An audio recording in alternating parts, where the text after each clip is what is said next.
દાહોદ જિલ્લાના સ્પેશિયલ દિવ્યાંગ સાંસદ ખેલ મહોત્સવ 2025નું આયોજન દાહોદના સ્પોર્ટ્સ સંકુલ ખાતે ઉત્સાહભેર યોજવામાં આવ્યું. દાહોદ જિલ્લાના એક અનોખા દિવ્યાંગ સાંસદ ખેલ મહોત્સવમાં 2025નું આયોજન દાહોદના સ્પોર્ટ્સ સંકુલ ખાતે ઉત્સાહભેર યોજવામાં આવ્યું છે.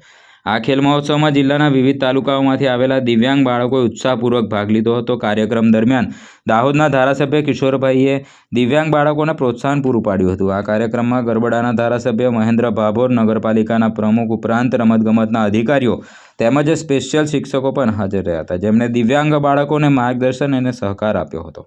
સાંસદ ખેલ મહોત્સવ 2025 દેશના યશસ્વી આદરણીય વડાપ્રધાન શ્રી નરેન્દ્રભાઈ મોદી સાહેબની પ્રેરણાથી પૂરા ભારતમાં આજે સાંસદ ખેલ મહોત્સવ ચાલી રહ્યો છે અને ખેલ જગતના માધ્યમથી દેશમાં એક નવી ઉર્જા ઉત્પન્ન થાય છે. એના ભાગરૂપે દાહોદ લોકસભા સાંસદ ખેલ મહોત્સવ ઓગસ્ટ મહિનાથી ચાલી રહ્યો છે.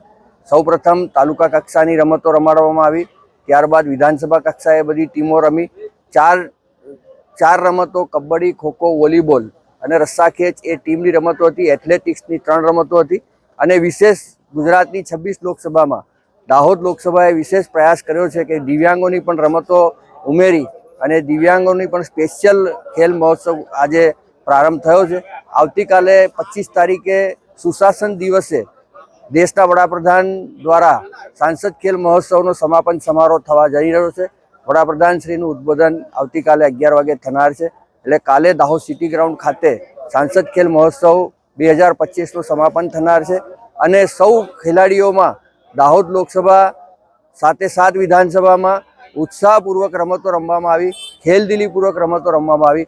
આવતીકાલે પુરસ્કાર, પ્રમાણપત્ર, મેડલ, ટ્રોફી આ બધાનું વિતરણ પણ કરવામાં આવશે અને સૌ ધારાસભ્યશ્રીઓ આ કાર્યક્રમમાં ઉપસ્થિત રહી, જેવી રીતે આજે દિવ્યાંગોના કાર્યક્રમમાં દાહોદ ધારાસભ્યશ્રી, ગરબાડા ધારાસભ્યશ્રી ઉપસ્થિત રહી અને આપણને માર્ગદર્શન પૂરું પાડ્યું છે અને આવતીકાલે આ સમાપન સમારોહમાં પણ તમામ લોકો ઉપસ્થિત રહે એવી વિનંતી છે.